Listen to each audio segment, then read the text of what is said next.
Howdy, howdy, everybody. I hope everybody's doing well tonight. Making sure I got everything up and running. Nice to see you, Scorpion. How are you doing? Hope everything's going well with y'all tonight. Tonight we've got snow that won't melt. I just saw that and I thought that was very interesting and that I would show you guys that. So we'll start off with that. But other than that, tonight we're going to talk about um, this network-centric warfare, the automated weapons directives, and this idea of medical wearable devices, which branches into the Internet of Things.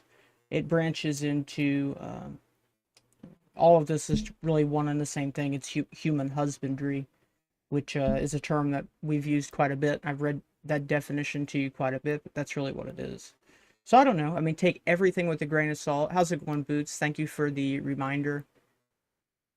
Thank you. I appreciate it. It really helps us out.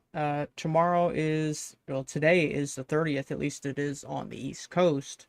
Pastor Carter will be back. He might be back tomorrow or it might be the next day. If he's not back tomorrow, I've got something for us to do, but I have to check with him to make sure. Yeah, so I mean, take all this with a grain of salt. That's all you can do. But this is like a big thing. The snow's not looking the same in certain places. People are holding up blow torches to it. It's not really melting. Could just be ice. Uh, Guy says, he asks, I guess the AI says, does spraying silver iodide, which is the chemical Augustus de Rico's company Rainmaker uses to cause it to snow more and change the concentration of snow? And he gets the answer back, yes, spraying silver iodide, as Rainmaker does, can cause more snow to fall in targeted cold clouds. This is uh, supposedly a lab that people don't know if it's real or not, so I'm not going to say that this is real or it's not real, but it says supposedly that they've had the snow tested and that it's aluminum, barium, strontium, lead, mercury, sulfur. Uh, it's so hard to tell anymore because there is a vested interest in people going out and pulling stunts like this or just bots or something like that. And then when people go to refer to it, it'll kind of bad apple spoils the bunch. So take everything with a grain of salt. But uh, what it's like, you're going to tell me this is normal? Let's see.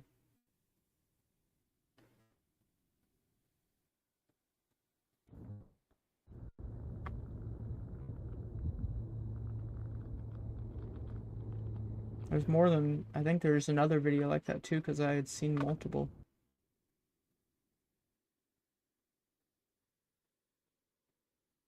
To you from Dallas, Texas after the snowstorm.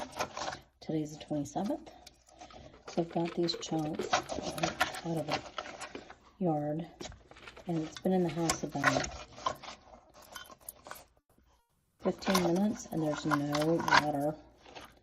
It's not leaking at all, and I did try to melt this guy with the fire, with the lighter, and it just melted from the outside, or it did melt a little bit from the outside, but burned like a marshmallow, okay, not like an ice cube. And we literally don't have ice cubes, or I would do an example. So if someone else can share an example of what an ice cube does.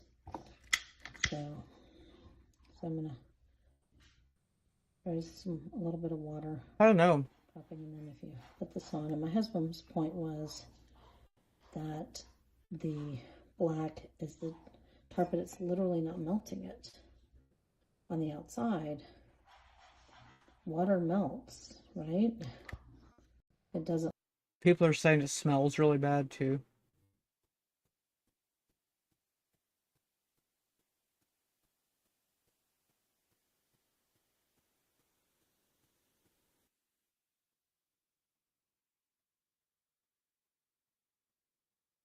Some people are saying that it's fine in different places. I don't know. People could just be going completely and utterly nuts. What happened to my chat? Oh, it's on the other side. I'm sorry.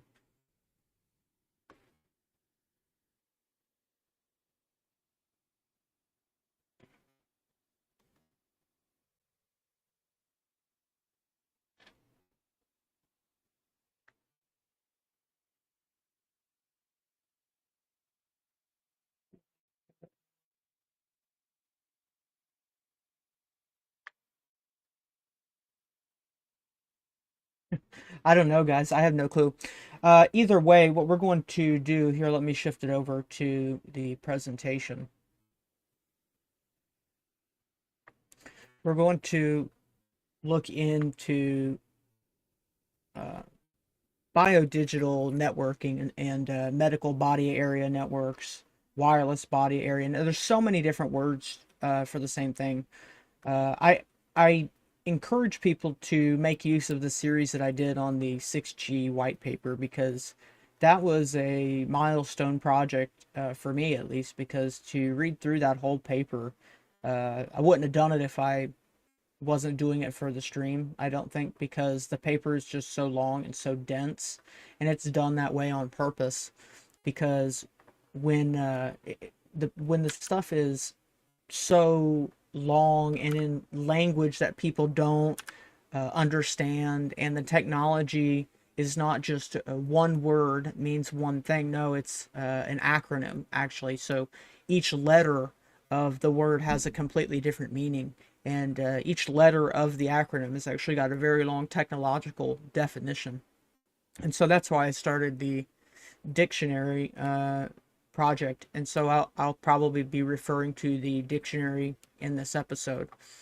Um, humans going as humans going on the network as nodes is the fundamental look of this thing, and this applies in different facets of life. You know, for instance, you could say that having a following for a brand, and then having that brand do brand deals, you go out and you network.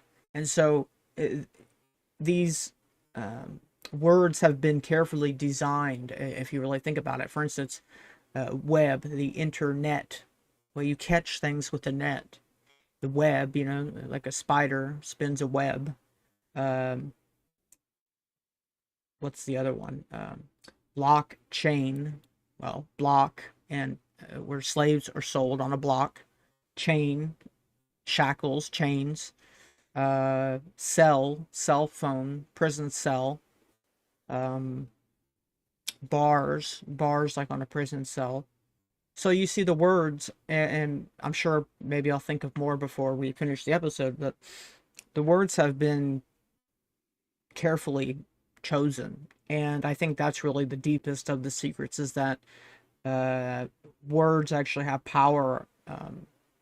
There's a book that I was looking at just earlier, talks about how thesaurus, Roget's thesaurus, is used very effectively to trace out the different nomenclature of demonology, to find out the demon names that are associated with different physical ailments. And you'll find out.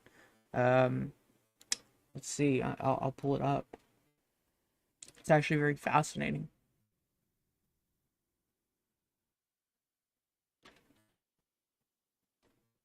Yeah, so for instance, you could see the name Abaddon, abandonment, abdomen. Those are all very similar roots, and that's actually a mechanism that is being used. It would appear, at least from this research, how it's actually the words which have certain powers and effects and weights almost. And so then you think about this phenomena called the Great Vowel Shift. There is and to this day, nobody really understands why it happened. The Great Vowel Shift, I think it was A's and E's, went from I'm probably not getting this right, but the A's went from a longer sound to, it sounds like, a shorter sound. But it was just a kind of a parallel thought that came to my mind. Perhaps that's kind of been a tool used against us, is keeping us naive of the power of words. But we'll go back to this. The words that are used also follow these rules, and they're very crafty. And if you don't look twice, and if you don't know to look, then people will read the documents and they will say, oh, well, They want radical change, and they just want pervasive artificial intelligence. Well, what does radical change, what does pervasive artificial intelligence mean? Well, it turns out that pervasive artificial intelligence is a whole different thing than artificial intelligence. So in network-centric warfare, which is the current war doctrine of the United States, at least probably all the countries around the world too, network-centric warfare, from platform-centric to network-centric, the goal is information superiority, which perhaps this has just been recently formalized, but this has really been the war all along. Information superiority has, as long as the saying knowledge is power has been around. So probably the art of war, probably before that. Strategies use joint all-domain command and control, which is called JADSEG2, I think that's how you say it. Integrates every sensor and shooter, land, air, sea, space, and cyberspace into unified architecture. And this is done in a variety of ways, but one way is through fusion centers, which are being slipped into pretty much every county. They are local. They plug the local sheriff into the CIA, the intelligence community, and this is just not limited to countries. This is completely global. And the reason for that is, if you remember, we all watched the Shadowgate documentary together. Shadowgate documentary shows how if they clone all of the data, that the government has a obligation by law to take this data, every little bit of data they can, just to make sure nobody's a terrorist. Well, if they clone it before it gets to the government server, then it's A-okay. And so that has led to really no borders in intelligence, and that's probably part of the globalization plan. It's hard to have borders or justify borders when intelligence is global. And no, intelligence is global, but that doesn't mean people won't play games with their intelligence. They will use the information and keep secrets, and that's where the cults come in and the secret oaths and whatnot. All this is all heavily interconnected. Target: the individual warfighter is no longer just a soldier, but a critical data generating node. Absolutely. It's interesting because the data that they actually are pooling and aggregating, it's called telemetry. There's plenty of other words for it too, but telemetry data. They invent the strangest measurements. It's like these measurements are so particular, so strange. It's like I would have never even thought to measure such things, but they have decided that they need to measure these things. And that's one of the main things that smart dust does. Smart dust is within, I think it says within a cubic millimeter, within 1 cubic millimeter is the size of a smart dust, and it is a sensor. You know, it can pull data. The character of human or modern conflict is undergoing a profound transformation, extending to the individual warfighter. The standard. This is interesting. There's a few different standards, and those are these standards, depending on how widely adopted they are and who's pushing them. These standards are really more important than laws, and we'll see why in a minute, especially with the ISO 222, which I'm not going to cover all the way, but I'm going to touch on it briefly tonight. So this one, the IEEE standard, 802.15.6. Definition: the international standard specifically designed for wireless body area networks, which are called Y-bands. WBAN is called a Y-band. Wireless body area network. That pops up quite a bit. Regulates communications in the vicinity of or inside a human body. I've got a definition here. I'll put it up. Let's see.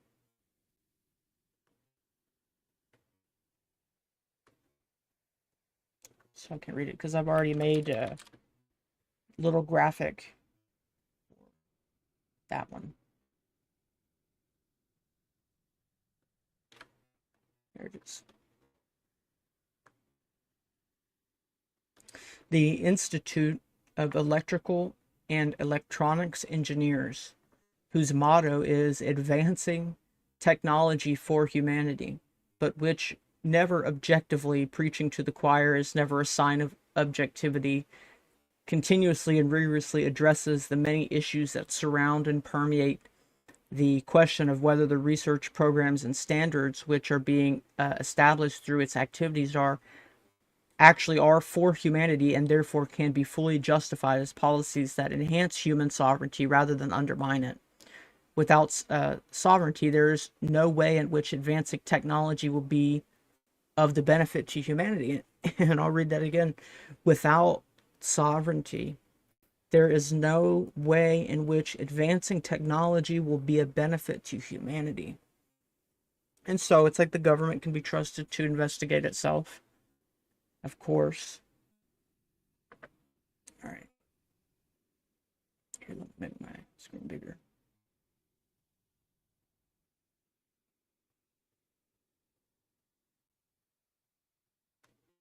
And let's see.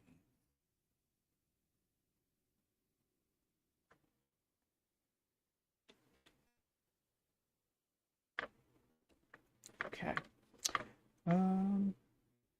Yeah, the mechanism introduces human body communication, HBC, a physical layer that uses the body itself as a signal conductor or copper wire, similar to a copper wire, just you're the conductor now.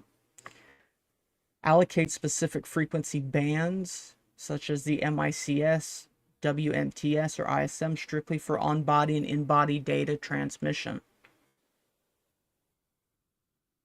Inhalable infrastructure, smart dust, but these are actually the technical term MEMS, microelectrical mechanical systems, often marketed as smart dust. It is a patent.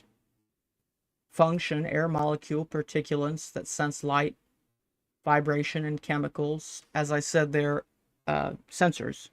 That's what they technically are. They're sensors, just on a infinitely small scale, a micro scale, but now into the nano scale.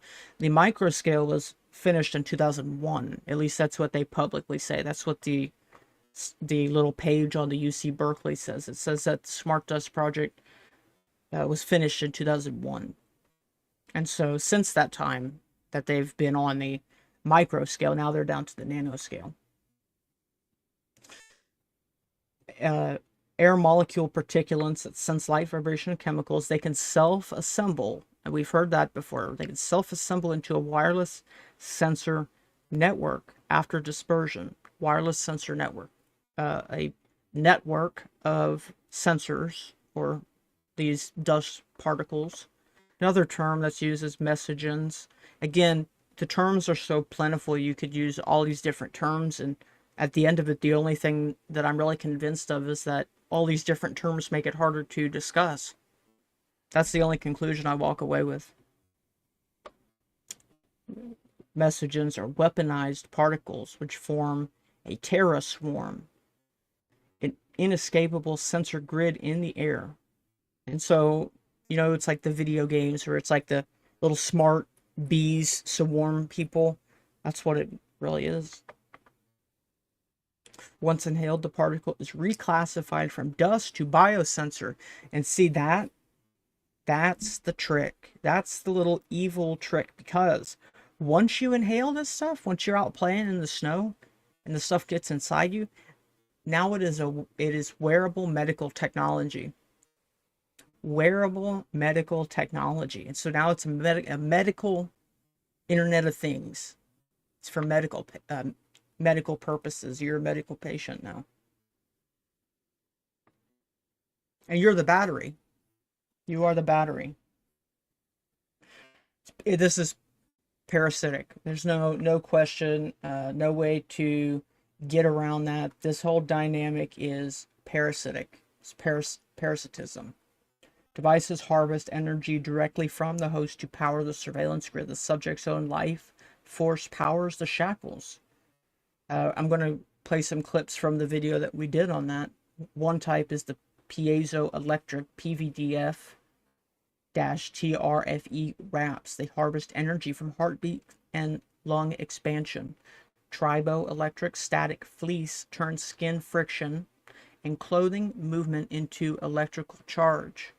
Biofuel cells, devices that convert blood glucose and lactate, such as sweat, into electricity, effectively metabolic theft. Yeah, so these are the clips. They're short, so I'll go ahead and play those for you.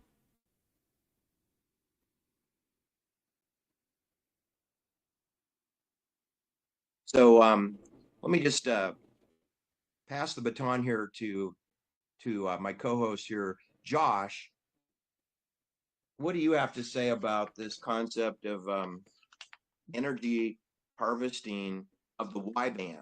Humans. Well, the way what you described there, everybody is kind of joining the cult. It's basically we're all being inducted into this cult, and it's their ideology because they have enough resources, enough money, enough backers, enough banking behind them to force it into reality. Is basically what's happening. And it is. I mean, there are rules that people will be expected to follow, and really the danger is that everybody is going to ultimately not have any human to reconcile with. What's going to happen is that it's all going to become increasingly automated, where you won't have the chance to interface. Like if something needs to be corrected, you have an error or whatever. You know how you can't even get into through automated phone systems as it is. You usually have, for instance, one that's pharmacy or something like that. You have to call, and there's always so many different traps so that you get looped into talking to a robot, and you can't even get in to talk to a person. But that's going to just pharmacy is the worst. Much worse with time, honestly. The whole thing with energy harvesting is that they want to use people, us, as kind of walking receivers, and then anything around us will be able to kind of have the passive energy used, and they can do this at such a small scale. Really, they have nano-sized chips now, Right. metasurfaces, that they can basically program how energy works on that surface. Yeah, and guys, I mean, trust me, I understand that there's so much new words and stuff that just get thrown around, and that is pretty much unavoidable here. And the best that I'm really able to do is to try and explain them to you the best I can, and that's why my focus has been to cut through the soft language, because this is a bunch of soft and coded language. Obviously, that's the impression that I got from reading it. And if if somebody else wants to read it and talk about it with me and say, yeah, I think it is or it isn't, that's one thing, but it seems awful coded to me. Here's the other video. What happens is, look at that picture there. It's just what you said. absolutely. Heat, chemical, and mechanical systems is kind of like a cyber physical interface. Cyber physical, we're turning the humans into cyborgs, robots, zombies. And what's interesting, though, is the same thing you presented there is also the dynamics that are working at a bacterial level. Bacteria that's inside the human body, that's very small on that micro or nano scale. They're hijacking the same mechanisms. They're basically, for all intents and purposes, kind of manufacturing their own smart parasites. And they are. That's what energy harvesting is. I mean, because here, and I'm probably about to say, it's probably about what I'm about to say. Let me see. The difference between the smart grid harvesting your energy, or sorry, passive energy, my bad, passive energy, and bacteria stealing it, feeding off of a person's gut or something. Like what's the difference at that point? Here's a little condenser. They have these in nano sizes now. This is the old technology. Well, it can send, receive, and store like a battery. It can store energy in here and send it or receive it and replenish the battery. Another thing worth noting is this idea of quote unquote mesh networking. I'll read the definition because it's Right. important. Mesh networking. Here it is. A non-hierarchical network structure where data hops between multiple nodes, which can be devices or people. So mesh networking allows the whole structure to change on demand. And what they usually will do is they will bring in a low-level artificial intelligence to just kind of watch, be the overseer over how the network works at a moment in time, I guess. That's a very low-level explanation, but the network is able to kind of change. Yeah, so I was just going to look that up into the Devil's Dictionary. Mesh networking says the Borg of Star Trek would seem to be a mesh network. Form of networking architecture which arranges the nodes in a non-hierarchical, self-organizing, fluid way. And so it has a lot of crossover with this idea of like a hive mind. So, which is an interesting conclusion, but that's for another time on the subject of principalities. Just to flip through these slides really quick of the different types of energy harvesting, because I made these little slides here. I'm not going to read them all. I might read one or two of them. I'll read the titles. You got biofuel cells, frequency up conversion, slow low frequency human movements, walking, breathing into high frequency vibrations that generators can use efficiently, hydrovoltaic generator from the evaporation of water, moisture, or flow of biofluids, intercardiac turbine, such as a heart valve or blood vessel, magneto-mechano-electric MME generator, hybrid harvester that converts magnetic field, noise, and mechanical vibration into electricity simultaneously. Negative work harvesting, capturing energy during the braking phase of muscle movements, centric contraction, when muscles act as dampers. Here it is, parasitic power collection. The official engineering term for harvesting energy from a host carrier, such as a human, to power attached devices. Smart dental implant. So I would bet dollars to donuts that's what that little room on the island was for.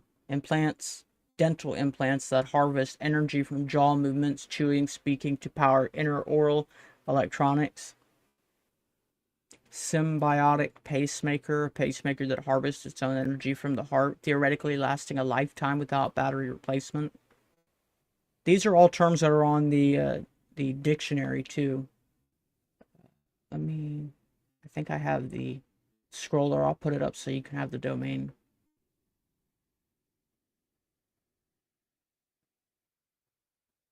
Yeah, the thermoelectric generator, solid state devices that convert body heat temperature gradients directly into electricity.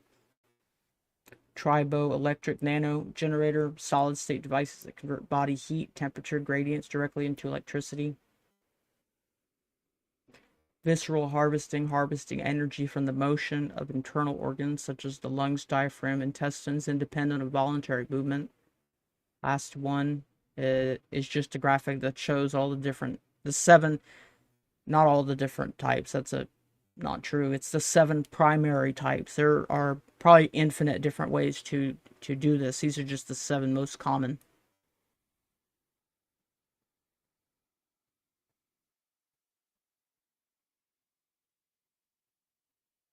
All right, we can get back to it now.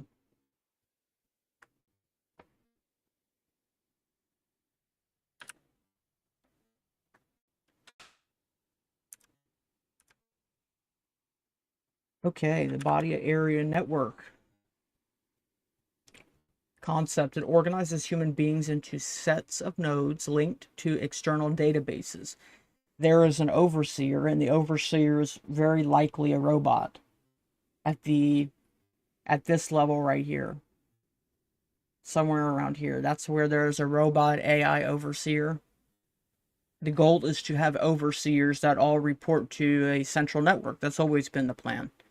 And I can prove that that's always been the plan because there's a song from the early 1990s that says watch out for 666, and it literally says about a central computer machine brain. So this has obviously been a plan for a very long time. And they were a crazy conspiracy cult or something is what they said that song was about, but now it's happening. And so I don't know. Architecture. Sensors placed on, in, or around the body, which communicate with the central hub. The data flow, continuous monitoring of vitals, stress, such as cortisol levels and location. Priority UP7, user priority 7, is reserved for emergency/life critical data overriding all other network traffic. So this is a very simple diagram. All of this gets read, and see this right here. I mean, it may be like this at a doctor's office or something. They can read it off of like a tablet or something.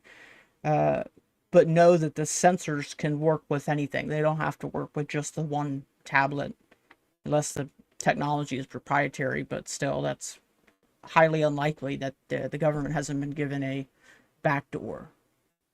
That's kind of the point, actually. Yeah, so that just goes through to the FBI and the CIA and the Patriot Act upstream, and then it's cloned somewhere right about here.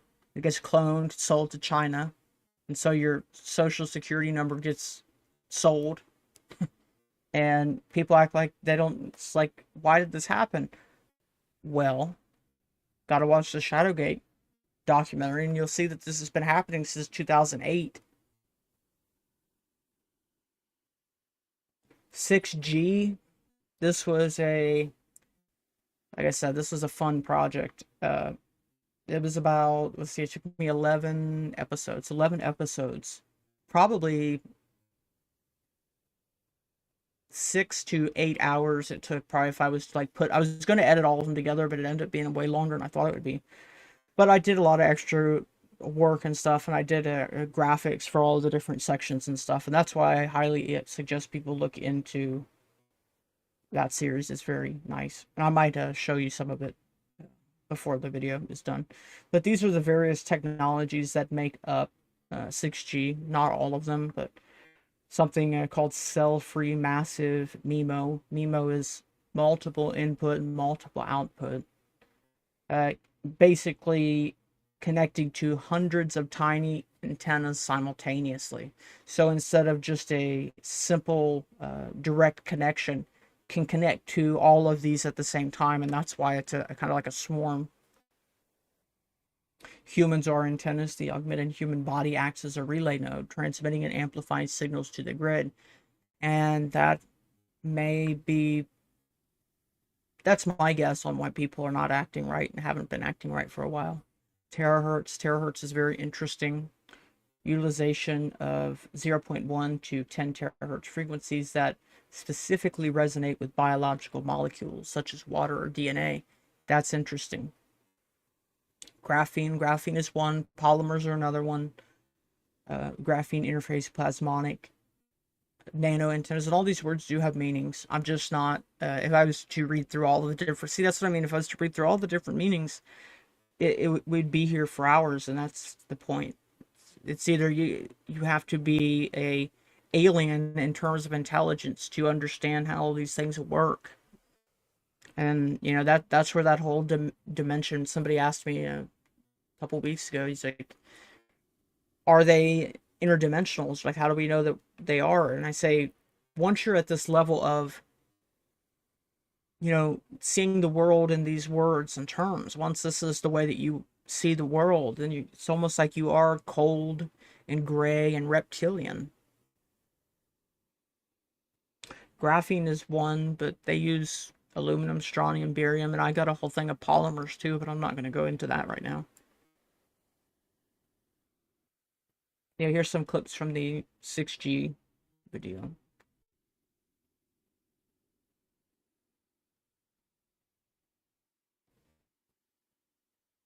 It's the concept of the Internet of Bio-Nano Things. First introduced in 2015. 2015, the Internet of Bio-Nano Things has garnered significant traction in its efforts to synergistically, it's an interesting word, synergistically combine telecommunications with healthcare solutions. Why? Why do they want to do that? The Internet of Bio-Nano Things is a network of molecules which can communicate with each other. The Internet of Bio-Nano Things is a network of molecules which can communicate with each other. The types of molecular communications include artificial cells, which act as gateways to translate between different molecule types, or a bio-cyber interface, which can convert molecular signals to electrical ones and transmit to external devices for further processing. In applications relating to human healthcare, the Internet of Bio-Nano Things harbors many unique challenges and opportunities. First, the interdisciplinary research on both communications and data analytics can greatly facilitate the modeling of biological processes, including cancer cell formations and Alzheimer's disease, and further design effective control measures. Just to clarify for everybody, they can measure this very much, like they have gotten so good that they can measure this so efficiently, but they're not able to solve it. That's the story, at least. For such, they can measure it, just not solve it.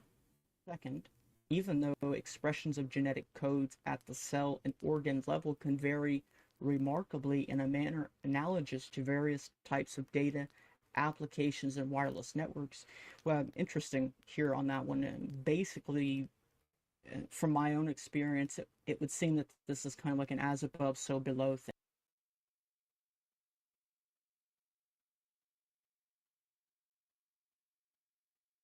From the air. I mean, they pretty much say it on that one. So what they really mean, the smart dust or MEMS or NEMS, we can use those interchangeably because smart dust is a nanoscale electromechanical device. So it's actually, I think it's a micro scale.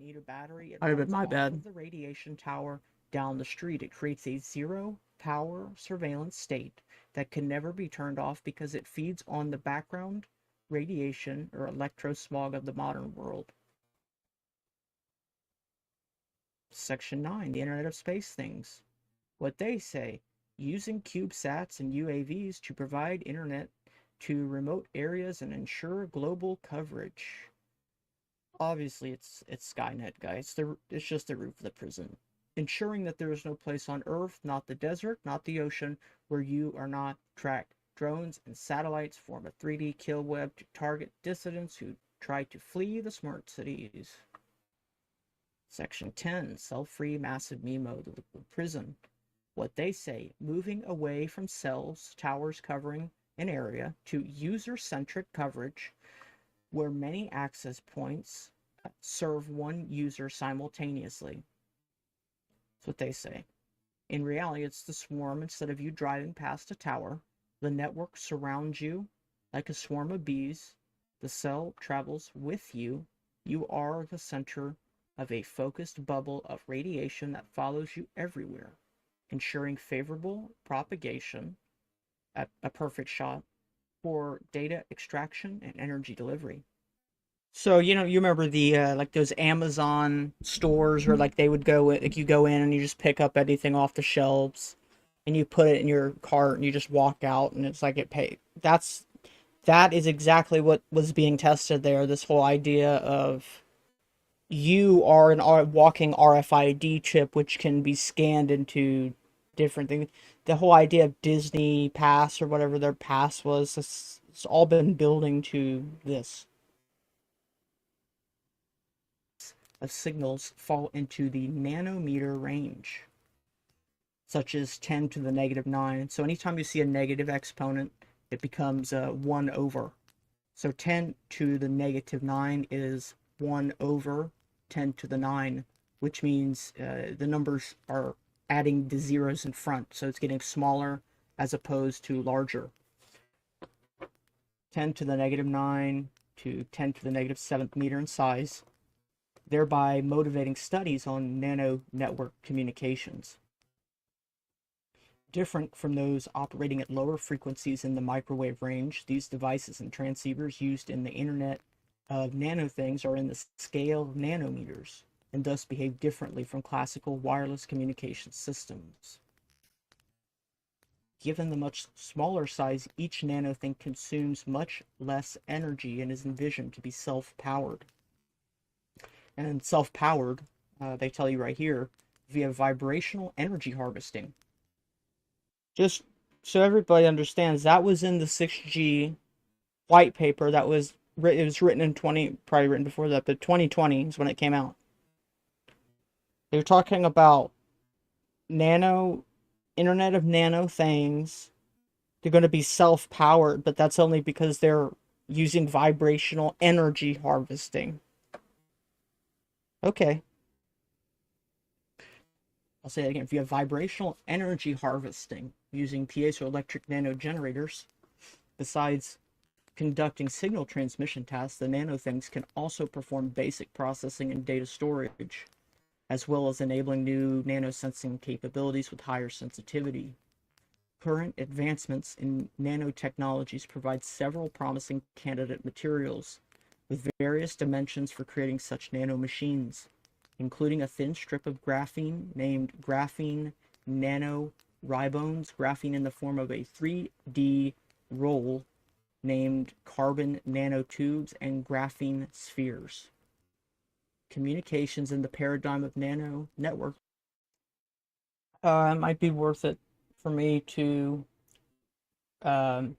read the definition of the plasmonic. Let's see if I can find it. I got it here somewhere.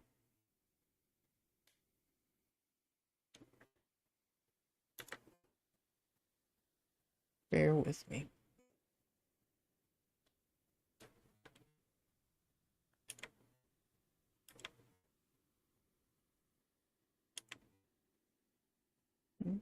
Here it is.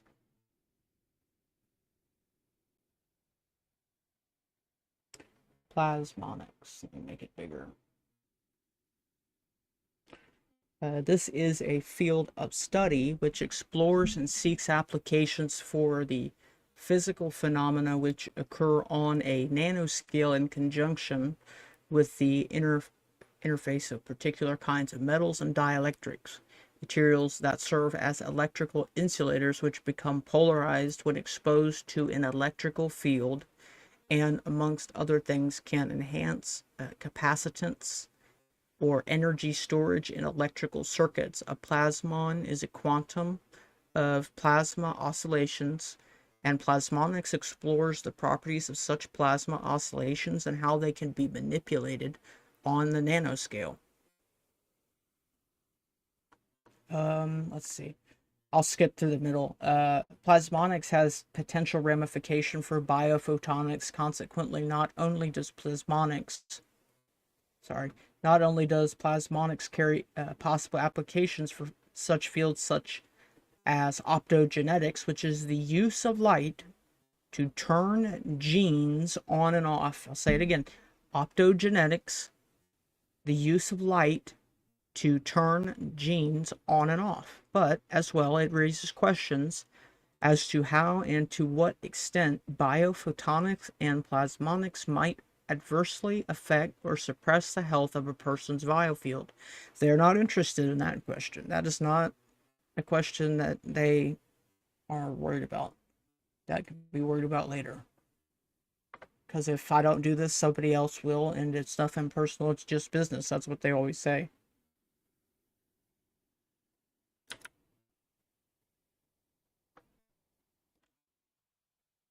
Okay, the death of human agency, the DOD Directive 3000.09.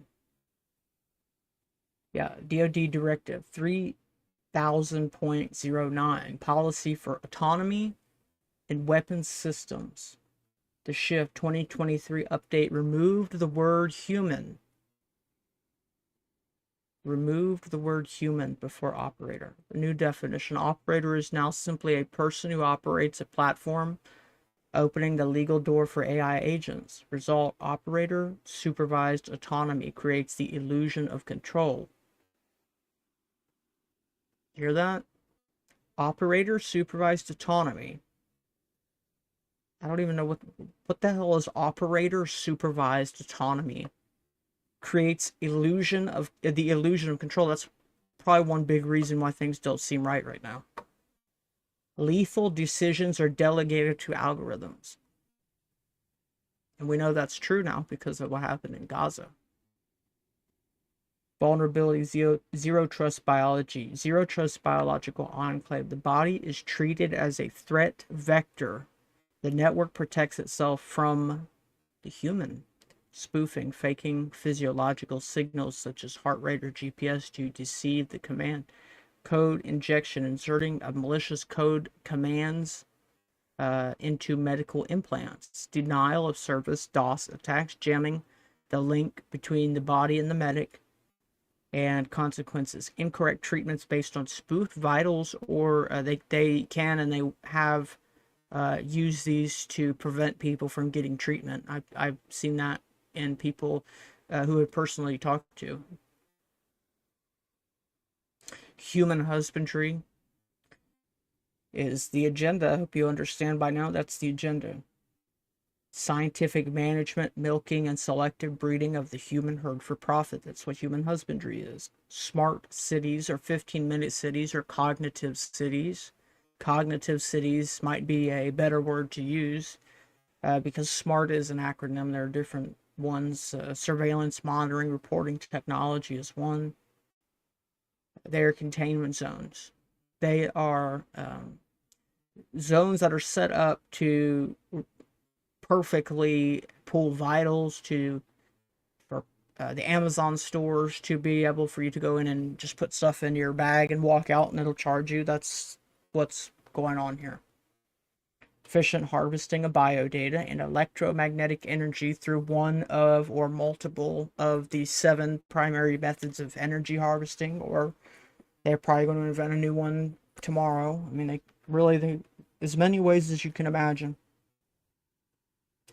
Humans are reduced to biological assets or inventory, traced, tracked, and targeted, like livestock. Atomic settlements enables instant seizure resources if the node is non-compliant. We're going to look into the ISO thing a little bit, just briefly. Killbox protocol.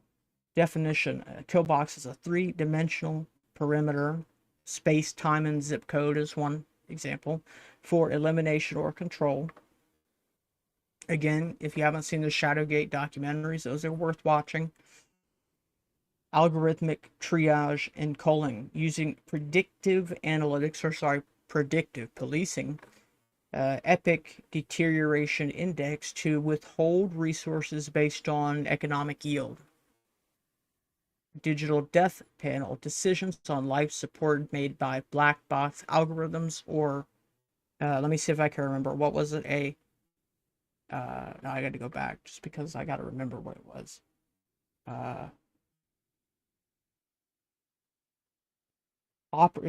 Operator-supervised autonomy. So you're supervised by an operator, but you're doing that by yourself. So your decisions are going to be made by operator-supervised autonomous operators. Operator-supervised autonomous operators. That's the new algorithm or acronym. 360-degree surveillance. A non-line of sight sensing eliminates shadows or hiding spots. There really is nowhere you can run or hide. Really at this point, it's like, how dependent are you on what they provide. It's like if you're heavily dependent on yourself and you don't depend on anything they have, you're better off than somebody who heavily depends on what they have to provide you. That's really the stage that we're at. Yeah, this is a graphic that I made because the Devil's Dictionary gave a really good breakdown of the different dimensions.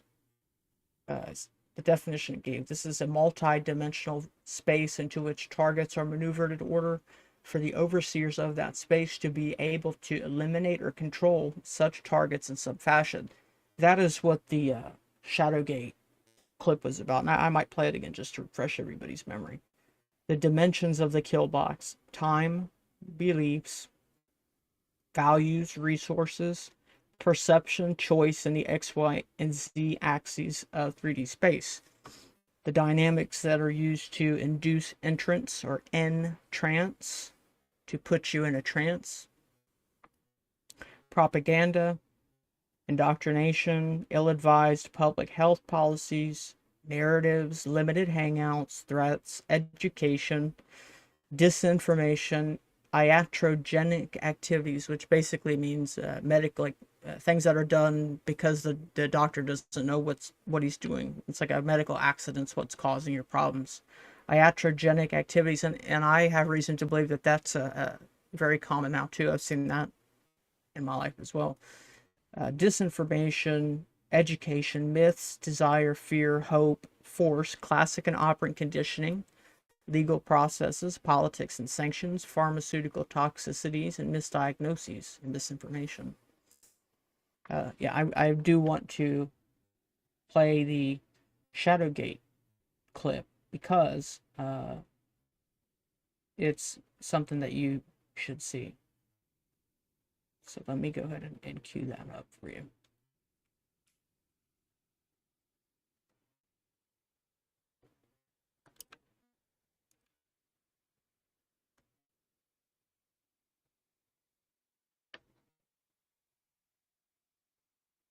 Network operations, hacking and different things like that, and information operations, which would be your actual influence operations, right? It's a supporting application that really, it's kind of like a Microsoft project, right? Which allows you to manage large projects, like enterprise level projects. But instead of like managing the building of the construction of a 14-story building, it's managing the most, malevolent operations that you could imagine. I was a contractor for various intelligence agencies that were privately created.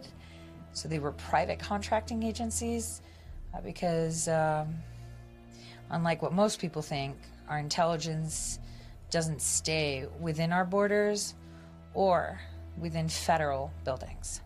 The ShadowNet was the commercial version of an IIA weapon, IIA being Interactive Internet Activities. That's the military nomenclature for what basically you've heard just being described for the last 3 or 4 years with all the fake news and the fake news journalists and fake stories, fake dossier. All these things are attributes and characteristics of IIA, which is social media psychological warfare. We began that really in 2007, when right after the policy guidelines first came out. So 2007, as you said, but the building that they're showing the footage from, that's a fusion center, which have gotten more popular since then. We were on one of the first contracts with the DOD that I'm aware of, trying to help the Force Psychological Operations Group understand how to go from dropping flyers from planes to a more micro-targeted social media psychological warfare application where you could select an individual target or a group target or an entire country if you wanted to. What I did was something called localization, or L10N. So a localization strategy is You find a group of people, that could be a whole country, a city, a certain religious group, you know, 6-block radius like Chaz, and you kind of try. The localization, the process that she's describing, that localization is done with the data that they're pulling. So all the sensors, the nanoscale sensors that are pulling health data on you, in addition to the nano cameras that they pictured in the 6G white paper. There's like a little figure, and it's this guy sitting in his room. He's sitting at his computer, and he's got nano cameras on his wall, and his beanbag chair that's sitting in the corner is this wireless router. That's really in the 6G white paper, but all of this data, with enough of it, with enough data on everything about a person, they can localize the plan with a high degree of efficiency. That's the idea. Very important to understand. With enough data about a person, enough random data over time, you can localize anything to any group of people. To get in their mind. You have to understand how they eat, how they walk, how they talk, what they like, what pushes their buttons, what drives them nuts, what upsets them, what makes them happy. And then you use that to your advantage to push whatever ideology or product or direction you want them to go. Marrying together cultural appropriation, language, nuances of the demographic that you are targeting or the nation you are targeting. It pries into your demographic, your world. So if I want to blackmail you and put you under my thumb, not only will I know everything, but I will know your deepest, darkest fears. I will know people I can get in contact to find out more about you. Maybe you had like an old hockey injury. So if I wanted to attack you, I'd know where to hit you. You understand enough about someone and you can hack their shadow, right? You can use their fears. You can use their anxiety. To translate that very plainly, to hack a person's shadow is to use their subconscious mind against them. To hack a person's shadows, to have all that data on a person, which means you know their subconscious mind better than they do, and you can use it against them. Anxieties, like sound anything like pandemics that you recognize here? Oh yeah, definitely. So you can use those things to help reflexively control or influence a target, an individual, or whoever it is, right? Or a group of people, or an entire election, an entire country. What Patrick Berge created was a program that was based off of the strategies that we used in person. It was a psychological operation, but that crunches data with the use of psychological operation. Yeah, that's an important point. Another thing I want to... Have you guys ever heard of or seen the show Person of Interest? It's a good show. It's an older show, but that's basically the idea. Person of Interest. So they had this big computer, and they went around, and it would like spit out a number. This show, Person of Interest. That's exactly what this looks like. That's exactly what this is. And it's interesting, they always tell you these things, but that's the best way to think about it. It is an entertaining show, so if you watch like an episode or two of that show, and you'll get the idea. Okay, let's finish it out. Autonomous Casualty Care, AC2. AutoDoc, a system for passive autonomous documentation of trauma, TATRC. There's also ALICE and TAMI, which are acronyms. ALICE is Artificial Linguistic Internet Computer Entity. And TAMI, a Thought and Memory Interface. They are used together to kind of just DARPA bots. You remember when Carner used to play Bot or Not? That's DARPA bots. They're there to target you, but they're actually just farming data on you. They just need to push your buttons and kind of see what happens. And anything you say back will be used against you, basically. Passive biometric ledgering. That was a big topic at Davos was the ledgering. Sensors record injuries such treatment without human input to auto-populate government forms, such as the DD Form 1380. Silent stenographers, exactly what it is. Constant surveillance of biological status without consent. Goal: to fuse data, humans, and machines to automate care at machine speed. Matrix of mendacity. Should know it by now, guys. The matrix of mendacity. Concept of psychological prison maze of manufactured falsehoods. Applied linguistics. The weaponization of words to mask techno-enslavement. The illusion of choice, the system's axes. The X, Y, and Z axes are predetermined. You only choose your path within the cage. Programmable wireless environments. The environment itself, such as the walls or the air, really anything you can imagine at this point, is software defined to control perception. See, it's like the programmable black goo matter, but the simple answer is they just have to really kind of put their dust into everything. They're just going to mix in these particles, and they're going to, that's why, like for instance, juxtaposition, it's like that's why they're spraying them like crazy in California. It's like they just do it all day long, it seems like. And the only reason that you would come to that conclusion is because they need to get this mixed in to everything, and they want it highly concentrated because the concentration is power. The more of this crap that is in the dirt, it's parasitic. You understand? It is quite literally, it's a parasite.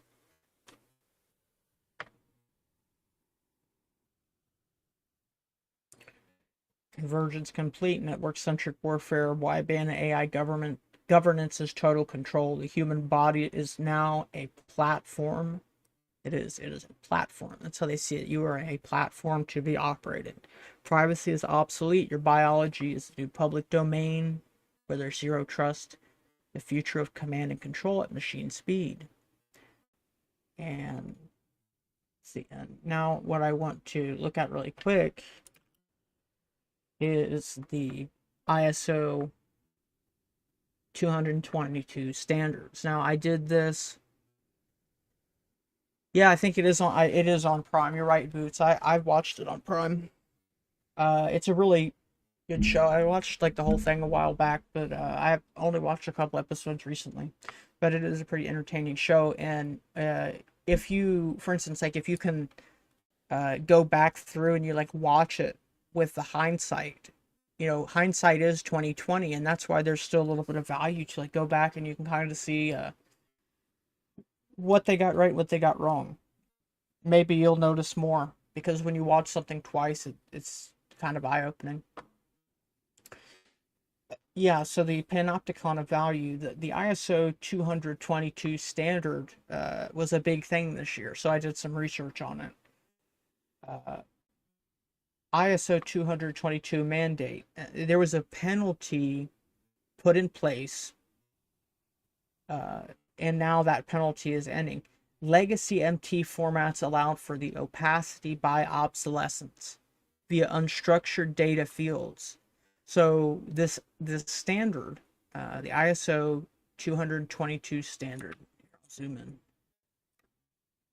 ISO 222 standard. The structured XML format ensures every transaction carries granular data on the ultimate debtor, credit agent, and precise geolocation.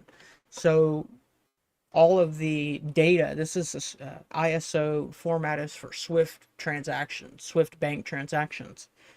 And so the XML, which is it's like HTML. XML is like a markup language.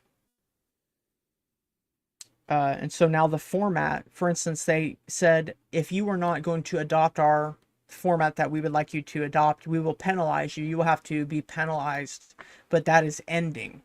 That penalty is ending. That they're not allowing that to happen anymore. And what they now are saying you have to adopt is we want all of the data. Who is the person who initiated the original transaction? Where are they from? They want all of the data attached to all transactions. The deadlines.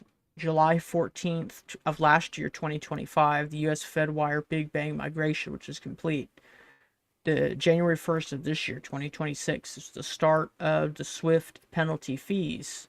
So there are penalty fees right now. And until November of this year, November of 2026, this year, a ban on unstructured hybrid addresses might be a reason why things are moving in a certain direction right now. It's because moves are being made to arrange pieces before this goes into effect. Just a guess. Project Agora, and this I made this actually before the Davos, Switzerland, where they all did talk about the universal ledger. So the Bank for International Settlements has moved from theory to prototyping. Project Agora represents the one world ledger. It integrates tokenized commercial deposits and wholesale central bank money on a single programmable platform. Atomic settlement. That's why I wanted to bring this up. Because of atomic settlement, the lag between payment message and fund movement. You know how your bank has business days and then it takes money an extra day to move?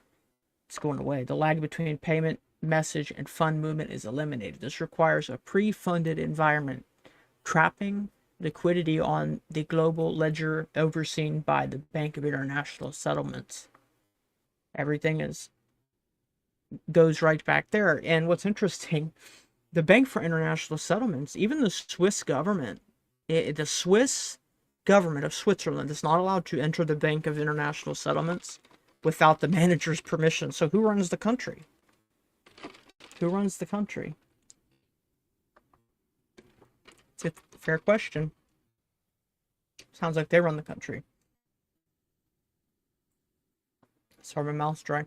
Tokenization of reality, financial instruments based on natural capital, whatever that means, carbon credits, biodiversity offsets, are being minted out of thin air. Minted out of thin air, out of hopes and dreams of people who are going broke. The biosphere becomes a balance sheet item, literally. Institutional adoption, the target, according to McKinsey, is 4 trillion now.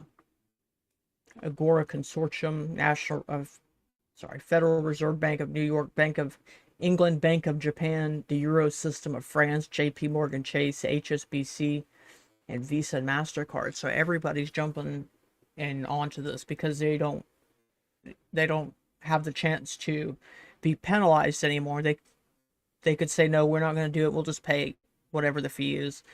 But now that's going away. Between January 1st of 2026 and November of 2026 this year, we're in that period now until November of this year. Web3, we've talked about Web3. I did the presentation a couple of days ago on Web3. See it all plays together. Behavioral economy, gamified servitude. It's basically like DoorDash. Everything will be like DoorDash. So, be that as it may, the crash of speculative play to earn has given way to sustainable behavioral modification. Users are conditioned to view attention and time as commodities. The EU Digital Fairness Act of late 2026, ostensibly for consumer protection, this regulation effectively monopolizes dopamine harvesting. It bans predatory mechanics while standardizing state-sanctioned engagement loops. The EU is a mess. The EU is a mess. The UK is a mess. Europe is a mess. These people have they have destroyed Europe, and it is tragic. Bio-digital yoke. The Internet of Bio-Nano Things. There's all these different Internet of Things, Internet of Medical Things, Internet of Space Things, and this one is the Internet of Bio-Nano Things. And it moves all of this into the human body under coded language. So, because remember, if you are out playing in the snow and you have these airborne particles get inside of you, now they are a medical device. And that's how the government regulates them, as medical devices. Biometric gaming, wearables. So that's what I'm talking about, wearables. That reward users for physiological data, heart rate, and sleep. There are apps that pay you for this. Internet of Bio-Nano Things, targeted drug delivery. Yeah, the wireless drug delivery is a thing. Absolutely. Maybe you'll have to do an episode on that. Targeted drug delivery and internal monitoring, forming a closed feedback loop with digital rewards. Conspiracy dimension. Basically, this is just confirmed everything the conspiracy theorists, conspiracy, just like telling the truth and to gaslit, basically. So the theory is that a network aiming for a new world order through infiltration of finance and abolition of sovereignty. The reality, Project Agora, a closed consortium of 7 central banks, and see whatever that means. I don't know what it means. Rewriting global money rules. The unified ledger effectively abolishes monetary sovereignty for smaller nations. So that's been confirmed. Conspiracy Committee of 300, an elite group alleged to control the world economy and trade to enforce a single order. Reality, the Agora partners, the IAF convened private sector group, acts as the board of directors for the global economy, centralizing settlement and trade oversight. Theory, GovCorp, which is Curtis Yarvin and Nick Land, the guy who put the Antichrist stuff into Peter Thiel. That's where he got his stuff from. It's from GovCorp, NRX, Nick Land, and Curtis Yarvin. Those people are crazy. They're into some crazy stuff. They think that we should just have a monarch, CEO, king. That's what I did, an article on that too. Placement of democracy with authoritarian corporate governance, a CEO monarch. Reality, algorithmic governance. Code is law, removes democratic recourse. The protocol is the monarch rights are derived from token ownership, not citizenship. Theory, electric mind control, surveillance capitalism, and remote monitoring as tools for enslavement. Reality, 2026, and this was made before that dropped. This was made before they announced that it's cognitive warfare is on the congressional budget. So, yeah.